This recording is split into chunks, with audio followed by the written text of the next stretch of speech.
Like I said, the battle's actually starting now, more or less.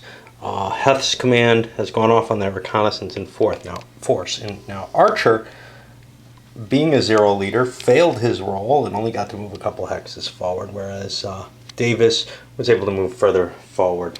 I have to move units one at a time, so I'm not sure if I could roll for each of the commands and see which ones get to move quickly. Probably. But this is no big deal because I'm outside of the range of this these carbines.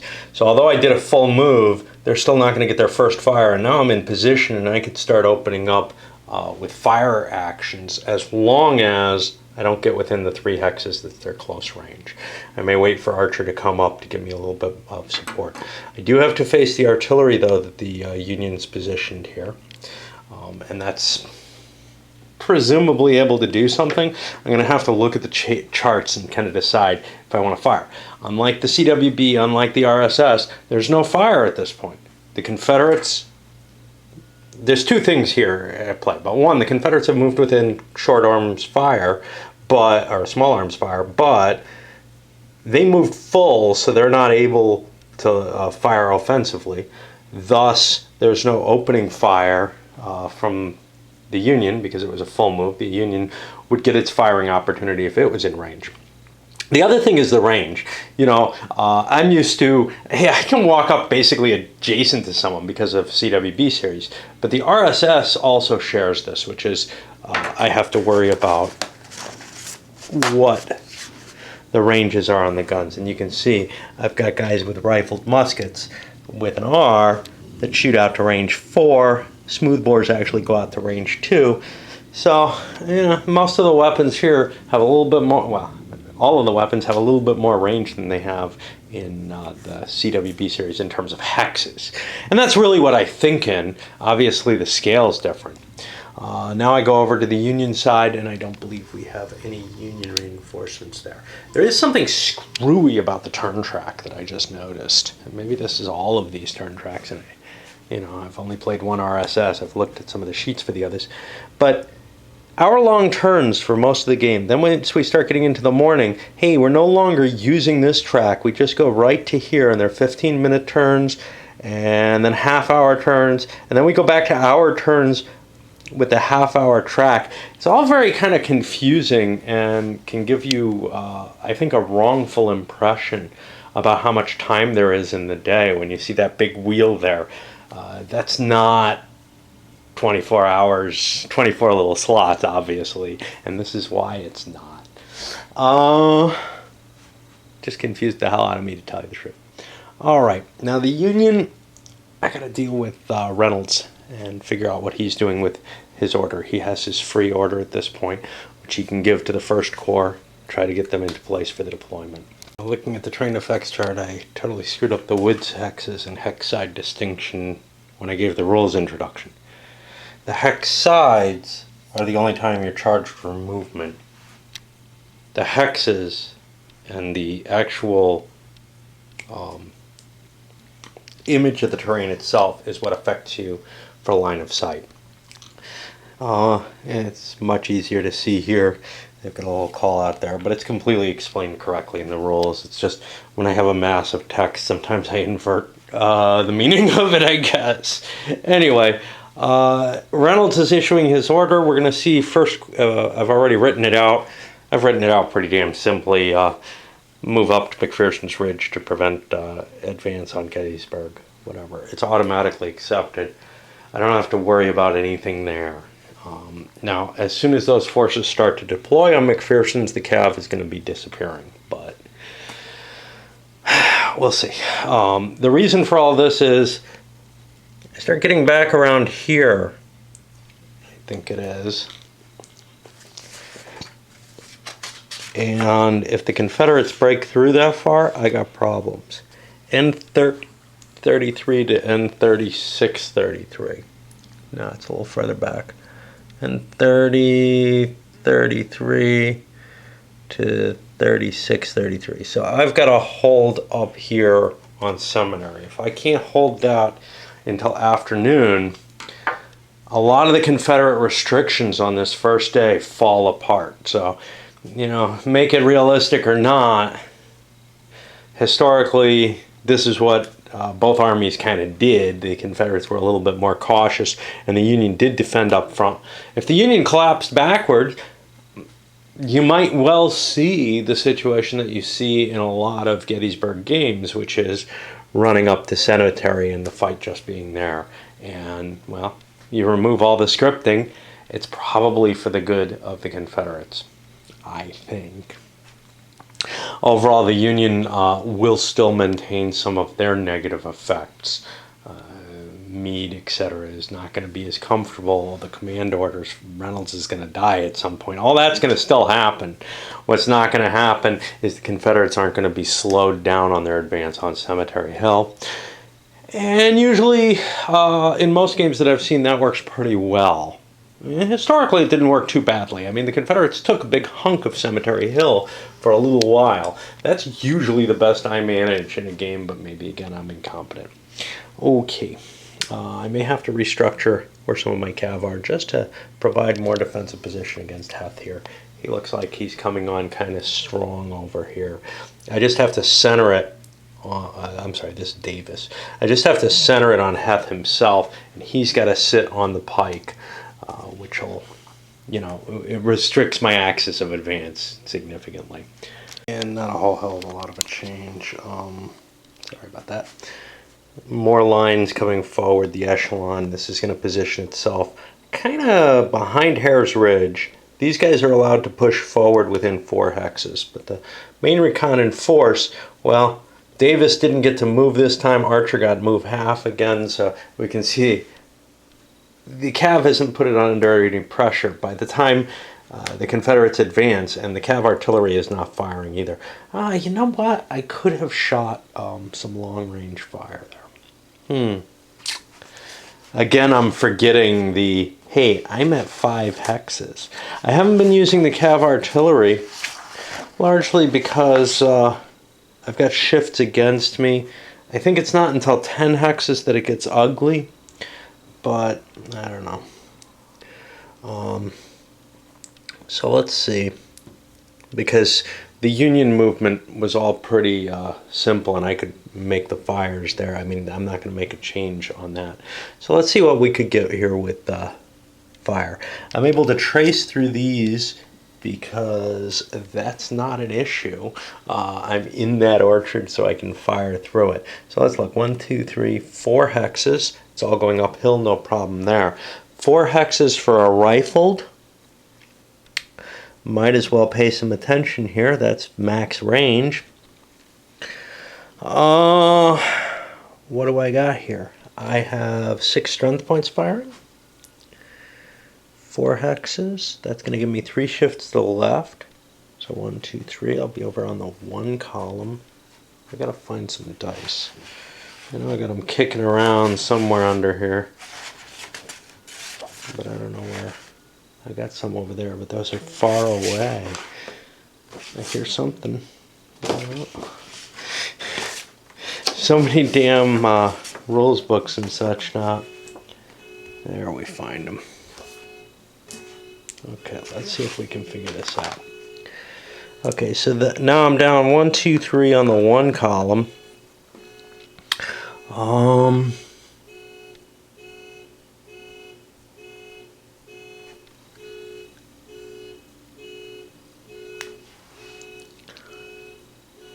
This is rifled musket, so it doesn't have any special options available like buck and ball or anything like that. I don't see anything there. I get another shift to the left because these are open order. I'm not sure that's really, yeah, I guess it is. So I get to roll 2 dice, and I need an 11 or 12. And I don't get it, and that's fine. 1, 2, 3, 4. He's out of range. 1, 2, 3, 4. Most of it's going to be 1, 2, 3, 4 out of range because I didn't have the movement point allowance to even shift my direction. These guys are all out. Do I want to shoot artillery at the infantry?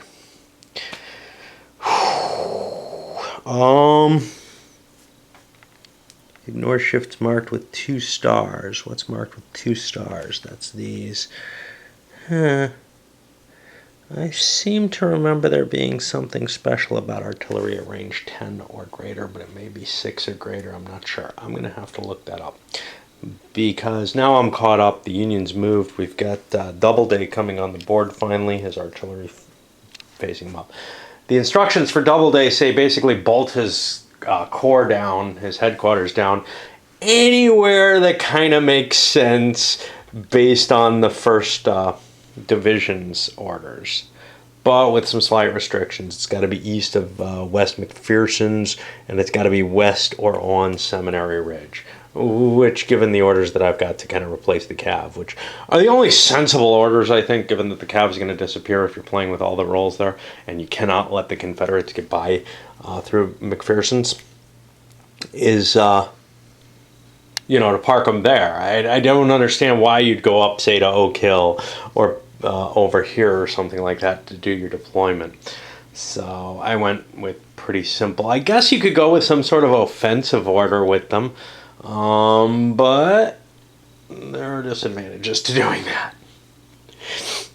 And I don't think I want to. Okay, so let me look up the artillery. I'll come back if I'm going to make shots. Otherwise, we're at the end of the turn and we'll be moving to the next hour. And I have to allocate all those stacks onto the 15-minute turn. I think we do want to try to soften things up a little here.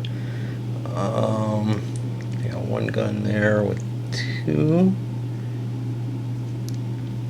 Got an artillery leader, another gun with 2, and then a separate one with 2. I'm going to open up with this guy. 1, 2, 3, 4, 5, 6 hexes away. That's going to give me a shift against. He's only 2 strength points to begin with. I almost feel like it's not worth it. There's no danger to firing small arms anymore. You never hold off on that, which kind of makes sense. I always felt kind of cheap with the, I can only get a half there, I shouldn't roll because I might get a low ammo. That feeling of conserving ammo. On the other hand, conserving ammo can be important in some battlefield situations, just in the sense that, I don't know what they were carrying in the Civil War. I know in the Revolutionary War, we're talking about like 24 rounds. And it couldn't have been a whole hell of a lot more in the Civil War, which is to say you might not have enough for several hours of fighting straight on, and long-range sniping like this might not make a lot of sense if you don't have a decent shot. But here, I think you want to do that. So, one to the left for the artillery. We got anything else here? We're not going to be using canister. Canister has, what range? Shit. I gotta have a range here for this. Max range for effect is on here. So canister is going to go out only to 3 hexes. So I'm on the 1 chart against that unit again. I need an 8 or higher to have any effect. I get an 11. That's a good effect, sort of. I have a depletion, though. But I caused a casualty. And now we go to the hell here of these counters. So that's a 6. So I need one of these simple guys. And I guess I face him this way like a stupid block counter. Okay, I've got an ammo problem. We're going to resolve that later. I'm going to put this here to remind me to resolve it later. That doesn't mean it's actually there. I might be able to recoup by caisson, but I don't think I will. I don't think, because there are no wagons on the map, I think I've got to use the normal means, which means I'm going to have to unlimber those guns and get them out of there. Good thing I fired, huh? Maybe I won't fire anymore because I can't do shit unless I get an ammo depletion. I could get a morale check on them. Okay, so now the morale rating for this unit is a B-rated unit.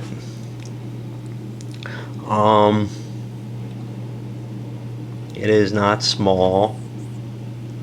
I'm surprised density is not a factor on firepower. It usually is in kind of detailed games. Okay, so what did I say? I said I'm a B-rated unit. None of these modifiers seem to apply. So now I roll 2 dice again. And I get a 10, that's a big roll. That's going to be shaken back one and lose another one. And you can see, you know, I have a lot less to take care of than I do in a CWB game. This may be less to take care of than in an old TSS style, well, you know, the original Great Battles of the American Civil War, or even the second edition. I don't know how, I've heard kind of horror stories from people about the later editions that they just get really, really complicated. I know for me, I like Thunder the best out of the bunch of those. And maybe to some extent this being kind of a bigger, dumber version in terms of less happening makes it makes the bigness more acceptable. Like having lots of pieces that I don't have to deal with all those charts and for the stragglers and all this, that, and the other, you know, the sheets with all the casualties on them. That may make life a little easier. I gotta look up to see about my ammo, whether I have any chance of recovering that, but I think I'm gonna be having to pull them out of there. That's the case, and let's see if I can use tweezers left-handed. I don't not as well. That's gonna go on top of there. I'm afraid to make my other fires. I want those to count. I was gonna start some more shooting, but breaking this up might be valuable too. I'm gonna hold fire. I'm just not happy with having lost that because, you know, now I'm down a third of my artillery. Very shortly I'll have the first corps in place. As that gets closer, you know what? Yeah, it's coming. Let's start firing. So I'll fire here. I'm going to shoot at Heth's unit here. 1, 2, 3, 4, 5, 6. Should be the same range, same value.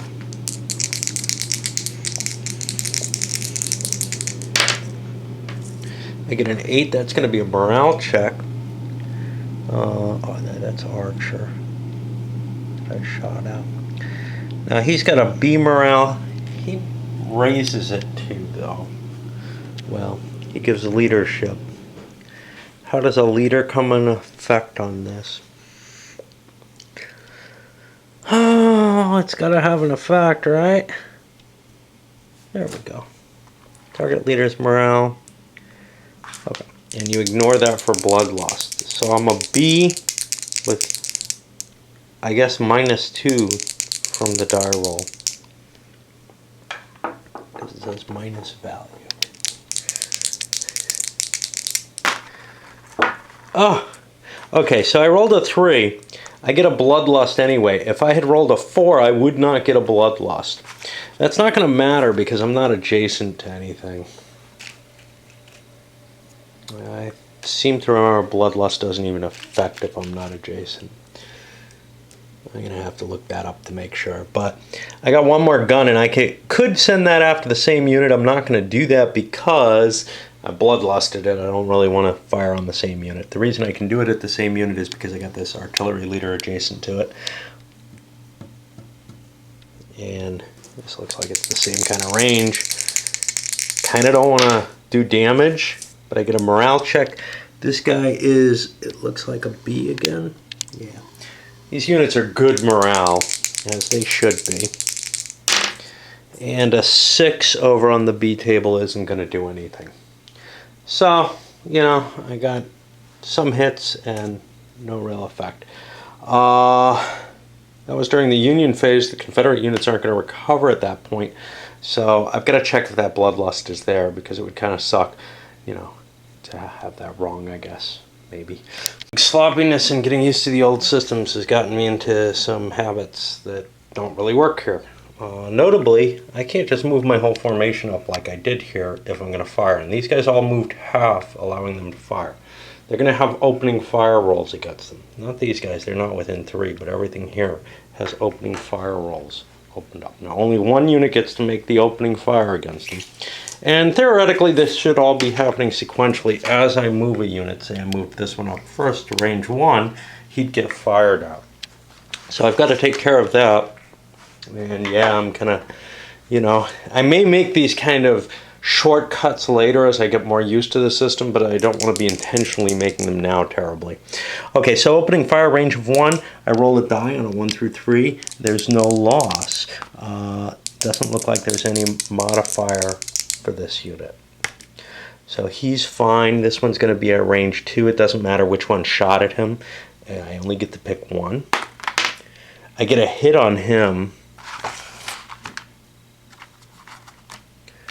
And he's a 6 strength unit. So I gotta put one of these in. There's no morale check or anything for this. This guy had to make a closing roll, actually.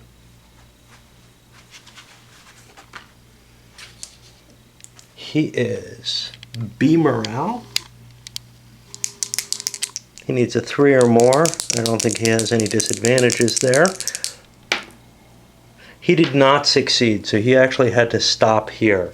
He's still going to have his firing opportunity. It's just he's not going to get at range 1. Now this fire actually happened at range 2, but it didn't do anything, so I'm not too worried. Here's another one at range 2 I get to make. And you see, it's a much, much simpler system, and one at range 2. Now, yeah, these open order guys get to fire. This guy I don't think does because he's small. I'd have to look that up. But I don't really have to worry about that right now. And that is, again, a small roll. And now, as each guy moved up, he would take that opening fire, and then he'd get his immediate shot. So this guy got a shot with a 6. He's firing rifled musket, which means nothing special there. He's at range 2 with regular. That gives him a shift against him. So he's over on this 4 to 5 table here. See if there's anything else. I don't see anything else that would be happening there. Oh, he's shooting at open order. So there's a shift against him again. So I'm on the 2 to 3 table. And I get an 8, which is going to be a morale check on this Cav. The Cav's got a C morale. I guess there is room to throw the morale dice in here, an extra set of dice to roll for morale at the same time. And I may start doing that. So I can't think of any modifiers there. And we get a big 11 over on the C. That's disordered back 4, loses 1. Okay, that's not a good result for him. This was a morale check, so it does not count against back 4, right? It actually, that should be towards his command. Where is his command? His command's back here, so I can go 1, 2, 3, 4. If that had been an actual casualty off the fire chart rather than off the morale chart, it would be counting against the Cav's special casualty limit before they have to withdraw. I'm probably not going to reach that because I got these guys here coming in pretty quickly.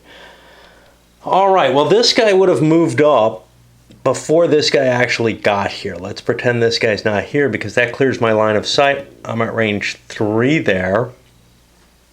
Again, it's me not being familiar with the system and forgetting and playing it like the old CWB here. So I'm a 6 at range 3. Oh no, that's this guy. This guy already fired. Okay, we can do this guy. This guy's he's down to a 5 because he took the opening fire already. So he's at a 5 table. He's at range 2, so he gets a shift against him. He's firing at open order, so he's on the 1 table. And that doesn't look like anything. We continue. This guy is at the 7 table there. Same issue. 2 shifts down puts me on the 2 to 3 table because he's in better shape. That gets me a morale check. Morale check on that one. Again, a C.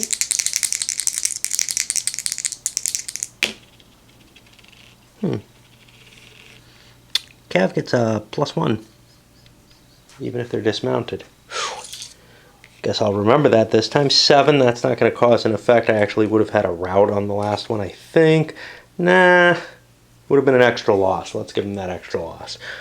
We always like to screw with the Union as much as possible, right?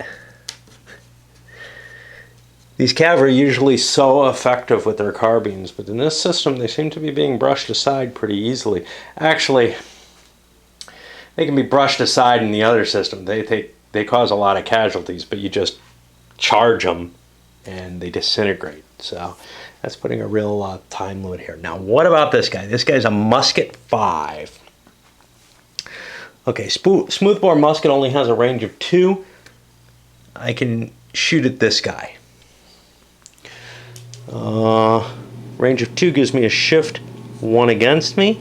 It's open order, another 1 against me. I'm on the 1 table. I get a morale check. Morale check, remember, +1 for that Cav there. He's a C morale again. Uh-oh. Somewhere back here, we had one of these. Right. It's not going to have an effect because there aren't any other units there, but I'm just showing something I forgot. Now, C morale at +1, I'm checking. Ooh, that's big enough. 8, shaken back 1.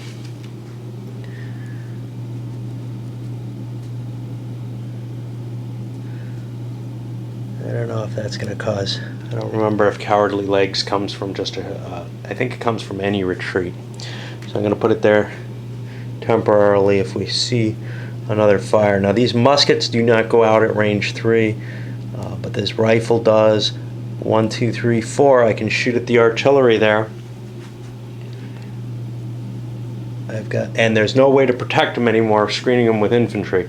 I've got a rifle 6. Range 4 though means 3 shifts to the left. And I did not. I also didn't get close enough. It's got to be 3 hexes for that, for the for the opening volley fire. So I should be on the 1 table there. It's against artillery. Anything special about hitting artillery? No. So let's see if we do any damage to them.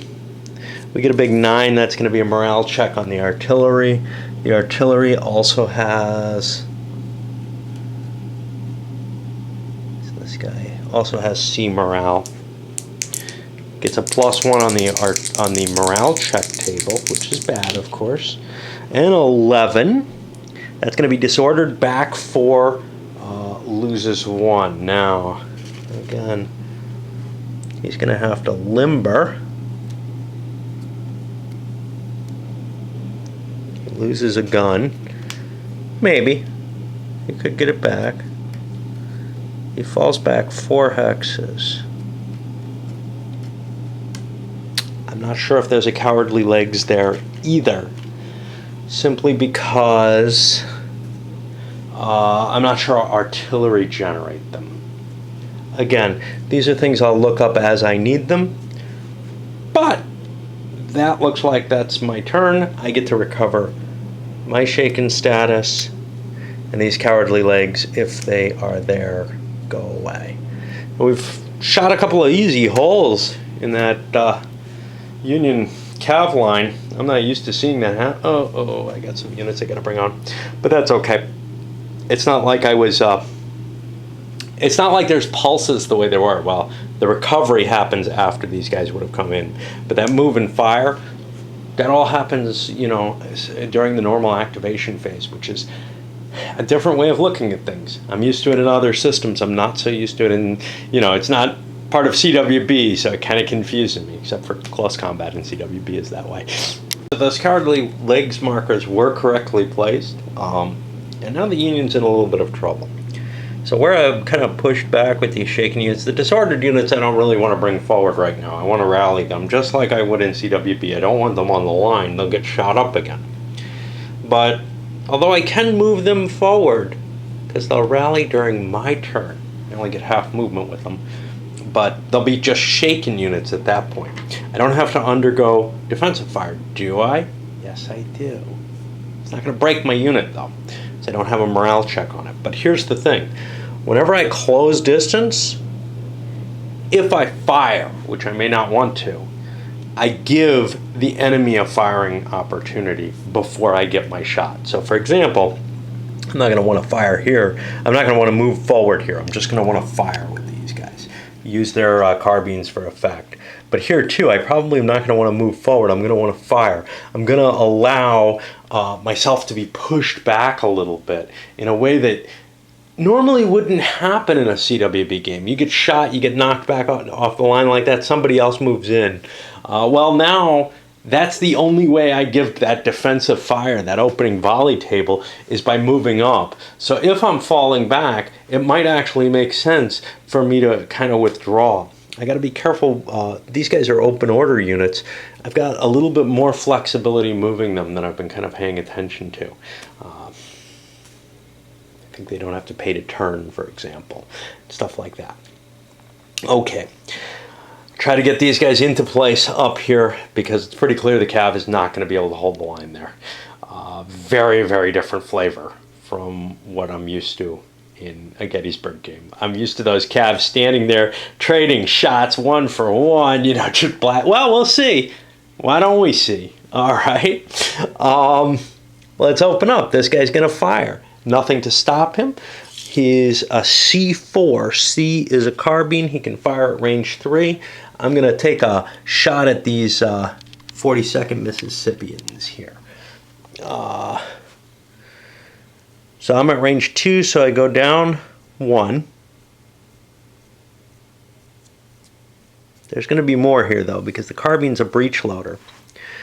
The breech loader out to range 2 gives me a shift to the right, which makes up for the shift to the left for the range. Anything else there? He's not a repeater, right? That's a Henry repeater. I don't know if the Colts and Spencer, yeah, they're repeaters as well. Cool. Okay. So I should be at that base 4 table. And I just pick one unit and fire at it. This is so much simpler than worrying about all the numbers and everything. I get a quick morale check. We know the score there. That's a C morale unit. It's taken some losses, but not enough to count as wrecked. And it gets a pretty decently low roll.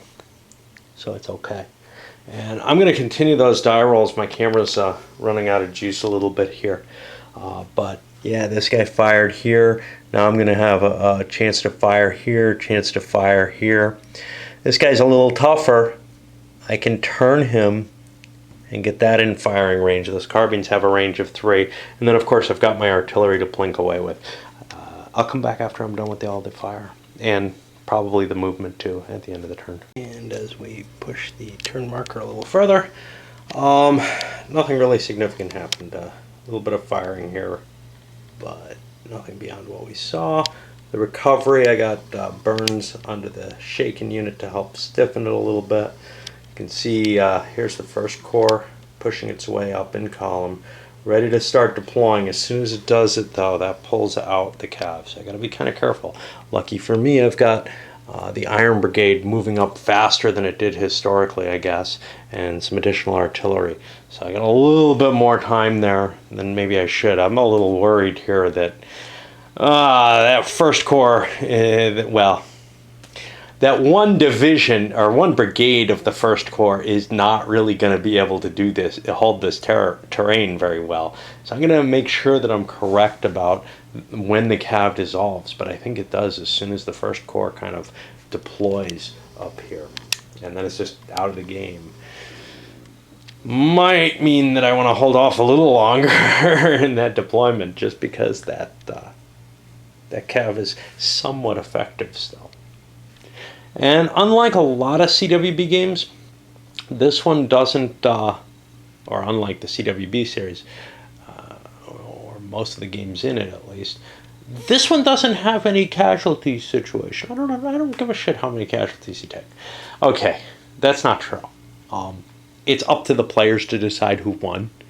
The victory conditions, as stated, are really just to spur the game on. So, you know, look, it may be obvious, but I'll tell you the truth. Without those record sheets to see what the casualties are, I'm not going to be able to tell what's obvious and what's not.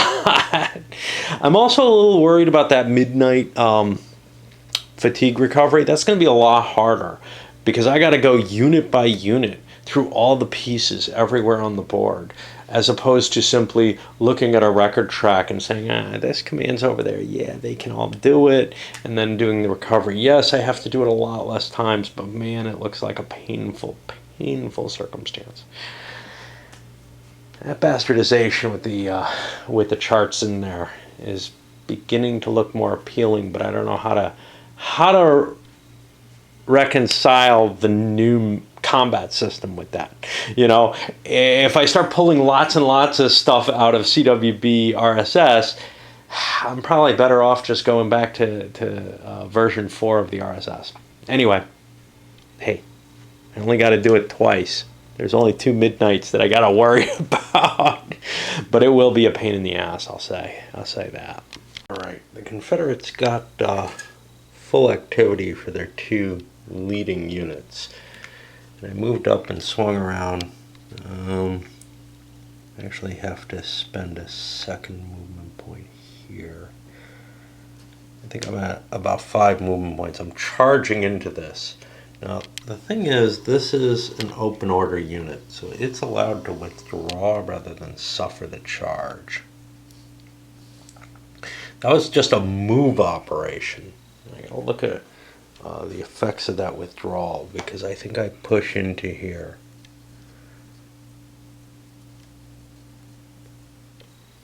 I can't continue doing anything. If I have one more movement allowance, I could turn.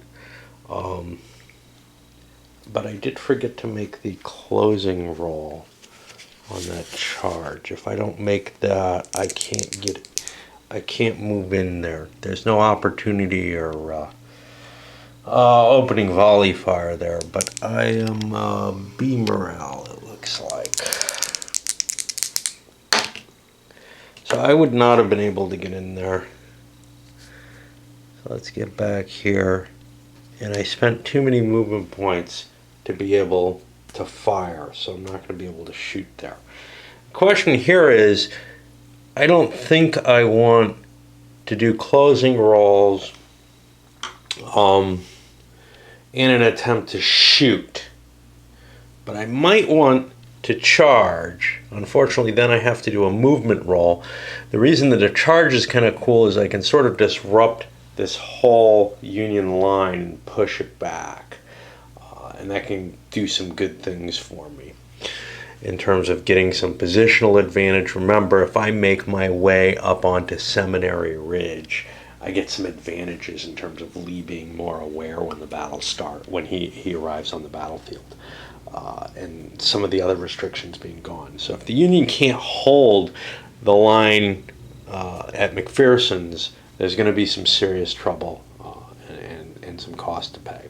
On the other hand, Cutler's brigade is fairly potent and may be able to handle Davis and Archer for a little while our first brigade is moving its way up. I think it's still on double time. I don't know when that runs out. I got to keep an eye on it. Right, well, the Confederates seem to be punching their way through the Cav line, and it really can't do much more. I've taken 2 permanent losses on the Cav, which means it's got a potential to just disintegrate. I've really got to get Cutler into place, try to defend it against that. Now, he's a little outnumbered, and until the Iron Brigade comes up, it's going to be a tough fight there with the outmaneuvering that's happening here, and that looks to all be legitimate. 1, 2, 3, 4, 5, 6 hexes out here. I've got everybody kind of under command. It's all working well. This is not looking like I can hold it very long. Those carbines, they're not the defensive monster that they are in some games. In particular, all I get to do is fire on the opening volley table most of the time with them, because I just haven't had I don't have the staying power with these units. The charges, etc., push them back. They don't get the fire with the charges. They only get the fire when I'm like lining up against them and shooting at them. These guys did not fire over here with Archer's command. They're going to be open to the possibility of fire from the cav, but if I don't pull the cav out, if I stick around to fire, I can't pull the cav out. So chances are there's not going to be any cost for that. Cutler's going to have to try to defend up towards Oak Ridge all on his own. Okay, and the cav is done. They actually failed their roll, but I might have tried to hold them out for another turn, trying to position this 2nd Brigade into better position. Right now they are blocking the important roadway, though. The Confederates are going to have a pretty tough time because they've got to travel along an axis of the Cashtown Pike, or Chambersburg Pike, Cashtown, whatever you want to call it. So they pretty much do have to frontal assault the now fresh Union troops. And those guys don't quite match up to the Confederates. You'll see one thing in this game, with all the scripting, with all the problems the Confederates have, the Confederate units had to be rated very highly to have any chance of doing what they historically did. And it's kind of an interesting, basically Dean views Gettysburg the 2nd day especially, but also part of the 1st day, as being an outlier event. That the amount of success that the Confederates had there was not predictable. That the forces being able to do as well as they did is almost an outstanding situation. I don't know how I feel about that, but clearly the Confederate units have to be a very good army. You'll see the Union's a little weaker than it is in some games to make up for some of that, and maybe some of the factors in the game. So we got the 2nd Brigade here. We got the 1st Brigade trailing here with its artillery, continuing the double quick time up. I don't know what to do with Reynolds. I mean, he's going to die soon, but he's just got no one to give orders to. I've got new units coming in here. Rowley, they're supposed to come crossing here, then follow up the Willoughby Run, and I got the terrain chart in the way. I can't yank it out without making a mess. And then curve up to get onto McPherson's as well. That is what their orders are. And from there to find their command, well, their command is at McPherson's. It's, I don't know where my headquarters is. It's not there. Wonder where I'm kicking it around. Oh, it's not up here yet. No, it's Doubleday's moving up, and he's going to position himself probably down here, whatever little town, Oak Ridge Seminary, stuff like that, which is really the center point that I do not want to allow to fall on that 1st day. We got O.O. Howard coming on the map here. He doesn't have a command or anything. When Reynolds dies, he takes over, so kind of have to have him pissing around. In TSS, and I think Thunder, he kind of wanders around with no real purpose. At least in this game, he's the Army commander for a while, which helps. I don't remember if Thunder did that or not. But in TSS, Army commanders have very little purpose, and a Corps commander without his Corps has no purpose. So it was kind of a weird situation to have him on the board. He can provide morale effects there. I don't think John Burns is gone yet. He ends up getting somebody forwarded me a link to the story of him. This old guy in the area tried to convince his neighbors to fight, and none of them did. So he goes out and walks over and joins the Union Cav, just a citizen in the area, and fought rather heroically, I guess. He's got a statue at Gettysburg, apparently. None of this that I knew. I tend to miss out on some of those little stories. All right, well, I don't know where we are. We're at the half hour. It has to be like 10:30. Okay, so the Confederates are able to push forward. Those Zero leaders continue getting some action against the the 2nd Brigade here. 2nd Division? 2nd Brigade of the 1st Division. can see they got some pushback here. Now, there was a headquarters in the location they hit. It was Caval's battery. That ends up skedaddling, which means the units in command there are going to have to kind of limber up and move into command radius. They can't leave the command. They can't leave the limbered state until the skedaddle is done. I'm assuming this is going to be safe enough, because if I lose that, I lose everything, and I've got no orders to move closer, so I kind of want them there. The infantry should be able to hold them in place, though. But there's some serious pressure being brought to bear here. I don't know if that Union unit can survive it.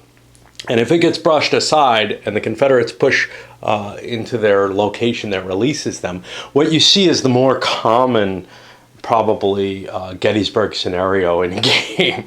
I kind of hope that doesn't happen, simply because I'm so used to, the whole Confederate army marching down to Cemetery Hill, not all the fighting on Seminary Ridge. Here it does become, vital to actually hold them off. Again, design decisions that were made to ensure that players have that desire. I've noticed one thing about this game that is, other than maybe the number counters, but that is more, and I'm not sure which way I land on something like that, because dealing with sheets of paper for all these units would be probably too much for me as well, or at least would be a major issue. I'm used to 1 or 2 sheets for an army. This probably has significantly more. But I did find out that they made sheets specifically for LOB that don't include the fire levels or anything like that. They just include the strength points, so you can mark them down that way if you don't like using counters. But the one thing that really is hitting me as tedious in this game, in a way that wasn't in CWB or RSS, facing costs. You got to pay to change facing in this game. I can't just do the usual movement. I'm not sure how much is gained by it. It does slow units down a little bit. But man, it really slows me down in terms of being able to move the units at all effectively. It's much, much more fatiguing to me to play that way. I'll tell you the truth. All the combat chart lookups and everything like that were in, CWB, RSS, whatever. Yeah, I've gotten used to them, so they become quicker. Another thing, there's 2 die rolls. I added some colored dice to it. And that doesn't work so well if there's a leader in the hex, because you got to do the leader loss check before you do the morale check. Leaders are fairly rare, so I don't generally I don't really feel like putting another set of dice in there. I guess I could throw a 3rd set of dice into the mix whenever there's a leader present. We had a leader wounding. Who's this? Cutler, I think it is. I don't remember who he's called. And that's going to cause some real problems for the Union, because that unit's not going to be mobile in the way that normal units are. It's going to be under the same kind of restrictions these guys are, having to continuously roll on the 0 roll when they're under attack, when they're attacking, under attack orders. There was something else that I wanted to. Oh yeah, I'm thinking about this John Burns guy. Now, people have sent me, or maybe one person has sent me, a number of links to the history of this guy. And as a design decision, I mean, it's cute to add something like this. I don't know how much of a morale effect he had. He was basically sent off, he was sent off into kind of some wooded area along where fighting wasn't going to be that intense. The guy was 70 years old. And yeah, I'm sure he somewhat inspired the men around him, but I'm not sure that he had an effect sufficient to inspire an entire brigade for a 2 morale level shift. But again, things like that are cute. It's like the Molly Pitcher incident. I think they probably gain more importance after the battle than any effect they actually had on the battle, and become kind of a folk hero and a legend that may inspire people later more than they did actually in the event. I think this is Reynolds' last turn on the map, and I just can't think of anything to do for him. I mean, these guys all have orders to kind of rejoin their unit, and First Corps has orders to do what I want it to do.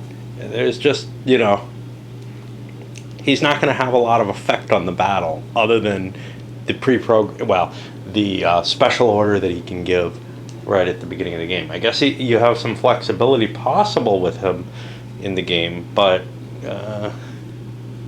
he's not going to have that, you know, it seems very unlikely that he'd write any orders, actually write any, beyond that initial one. I started off some of the Union units. Remember, movement and fire is all kind of combined. It did some firings here to no effect. Now, I've got, actually this is going to be, because of this leader, I'm able to throw him in to this hex, which I've already fired artillery at. I think that's my best shot. It's my only range 3 shot. And I wanted to take a look at this because it's kind of neat what happens at range 3 with artillery. First of all, anything after range 5 doesn't give me any shifts. So I've got two firepower. But now, this is a rifled cannon. It has normal canister. How far out does canister go? It goes out 3 hexes, which is why it's kind of cool they're that close. So now I'm going to get, just 1 shift to the right. So I'll be on the 4 to 5 table. More of a chance of doing some damage. It's not terribly impressive unless you get that dense canister, I guess. Because the batteries are so small.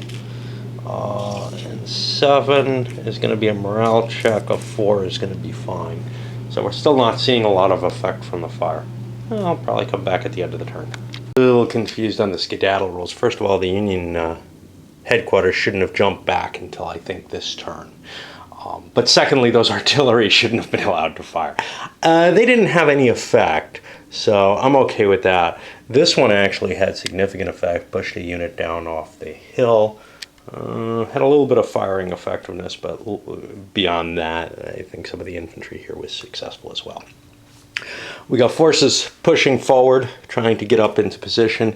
Now, I think it's at 45, so they've got one more turn of the double quick time, and then they're like, they have to kind of operate normally, and they might as well jump into line at that point. Those artillery, they ran back here. That should be safe enough. We got Rowley moving up. Now we got Stone coming on the map, and he's part of this 3-1. He's supposed to rejoin it. Basically, he goes up to Pritzer's schoolhouse and then finds his way out. Orders are very, very detailed at the beginning, and I don't want to rewrite them all in my little orders book, so I'm constantly flipping through the book to find those orders. Eventually, it may come to the point where I want to transcribe them all into one place, but right now, all my orders are really in that book, and there's not much need for me to consult with my handwritten, personally devised orders. So that puts us to the end of the 10:30 turn, and we'll move this forward. Moving slowly. Now, one thing to remember, all that griping about the facing, it doesn't matter when you're in column, but once you kind of deploy, which these guys had to do back here, it becomes this pain in the ass to move them forward. It really does make things more difficult for me compared to the old movement allowance.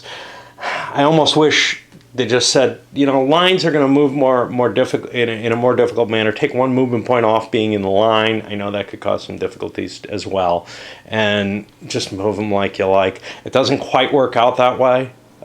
If you're doing a couple of turns, it costs you a couple of movement points. So I don't know, but it's just hard to line things up on the hex grid exactly as you like them, and I don't feel like the one movement point per hex that you turn adequately reflects the ability to say, so I can move down this hex grid, but I can move down. So let me find one here.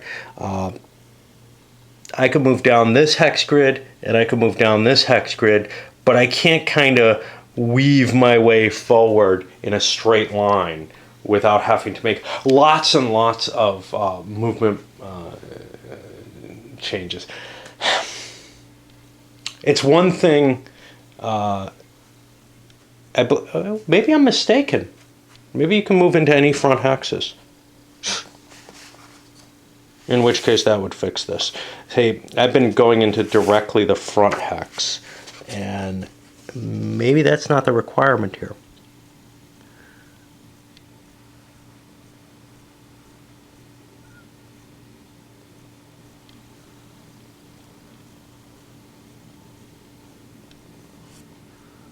Let me see.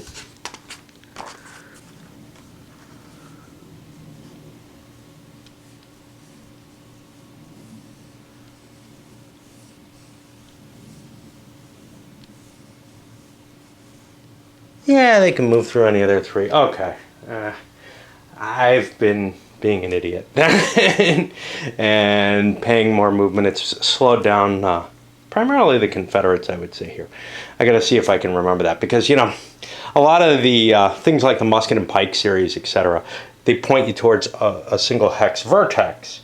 And that gives you a reasonable flexibility. Well, I'll tell you, if I can move through any of my three front hex sides, I've got even more flexibility. Now, I'm good with that. That's not going to be too big a hassle.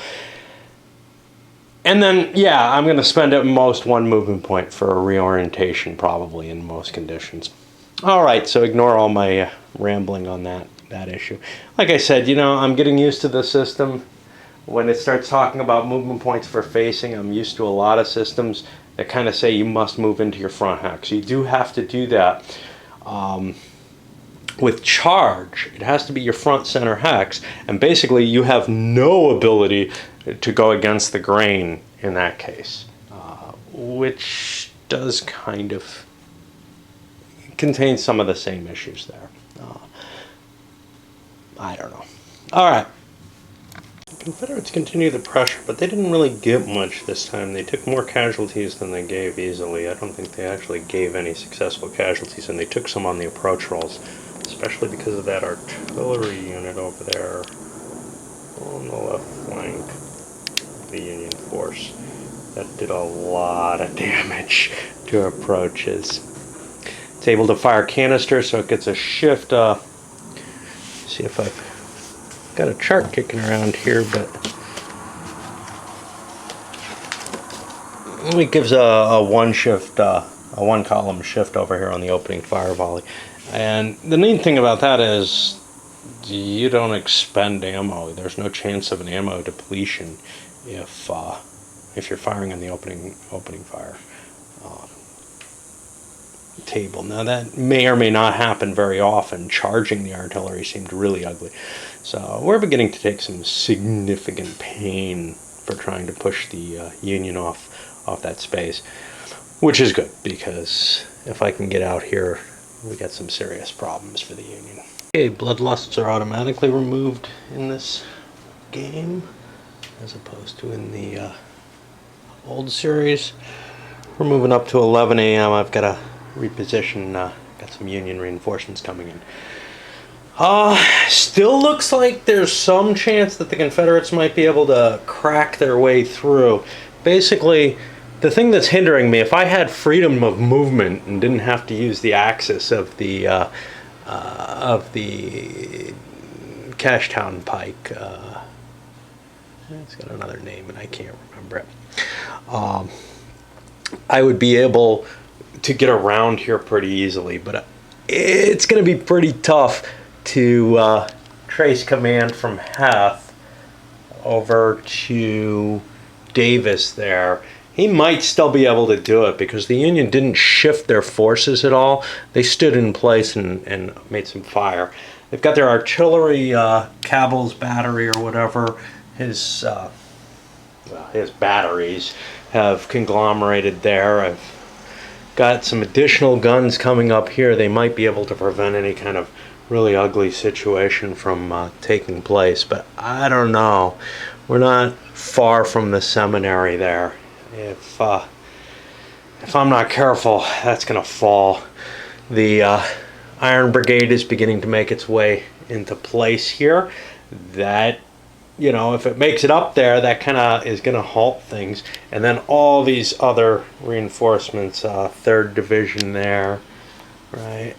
And then second division cutting up here to take a place. Eventually, if the whole First Corps is up there, it's going to be a tough job for a Confederate Corps to push that out of the way easily. Yes, the Confederates are bigger, and better, but that's a pretty decent corps, and it can do a pretty good job of holding the line.